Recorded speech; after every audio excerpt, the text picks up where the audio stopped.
At the very heart of the thresholds at which different candidates are held are two stories involving the military.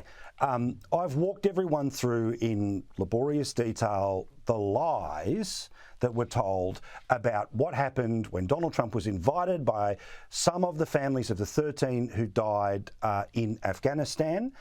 And you have done phenomenal work showing that people who served with Tim Walz, that when he decided to pull the pin, run for Congress rather than lead them into battle, one story goes for a week, and even as well researched, multiple people, multiple sources sitting in front of a camera, the media will choose to ignore. But the joy of the journalism that you practice and the platforms that you are is that millions of people will see that story. Talk about a double standard, right? One is absolute bullshit, absolute A-grade bullshit. The other one is true. And guess which one they're not focusing on? But that story at Arlington is the Democrats stepping on a rake. I mean, what a stupid thing for them to try to make an issue out of, right? Given how vulnerable she is on the issue of veterans and the military, like this was just absolute folly by her team. It should have been a 2-day story that they put on other people like surrogates, not having to do with her. But she weighed in directly, and now she's getting the rake right in her face, as she ought to, since she hasn't given them any sort of dignity or respectful goodbye or even paid her respects in any meaningful way to the families.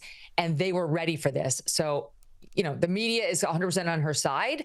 So I guess from that standpoint, they took a calculated risk that the media would run cover for her, which it is. But I really think this is a net negative story for Kamala Harris. It's only brought back into the forefront the fact that she doesn't give two figs about the 13 servicemen and women who died at Abbey Gate. And she wasn't at the dignified transfer. She didn't show up at Arlington. Trump's been there. Trump was there at Arlington, and he was there beforehand. He's met with the families now for years and paid his respects over and over and over, giving them unlimited time. We heard that from one of the families at his convention. So in any event, there's that story. The thing about Walz and his stolen valor, it's not going away. And so you're right, the media will ignore the fact that these 4 men, 2 of whom actually do hold the rank of retired command sergeant major, which is as high as you can get in the non-commissioned officer front, came out to say he's a coward. Tim Walz is a coward who cut and ran and abandoned his men.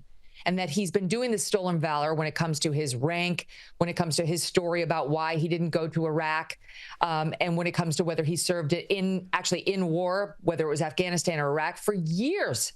And that these military guys have been going to him privately behind the scenes to say, please stop. You're embarrassing yourself and you're disrespecting us. And he wouldn't do it. So the media will try to ignore that story.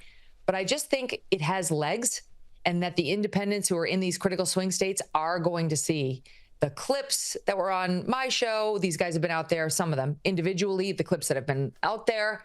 And they know there's something about Tim Walz that's disrespectful, dishonorable when it comes to the military. And that's a problem. Tim Walz, it's basically handicapped him from being able to tout his military record on the stump. And that's a problem for him because J.D. Vance can still do that. And the American people still hold Afghanistan against this administration. Now, will they hold it against Kamala Harris? They should. She said she was last in the room and so on. Trump's got to remind people of that over and over and over again. But he's been hobbled on bragging about his military service because these guys refuse to remain silent. And that's what's interesting about, between now and election, through the debate, all the rest of it, about how much she owns of the administration that she's in versus what she throws under the bus. I thought the idea that she was out there arm in arm, cuddles and everything with Biden on the public holiday, yes, unions, all the rest of it, but still, any proximity to him, you would think a little bit of, a bit of Joe gets on you, a little bit of kryptonite, which you don't want. But she seems to still be fine swimming in the same lane.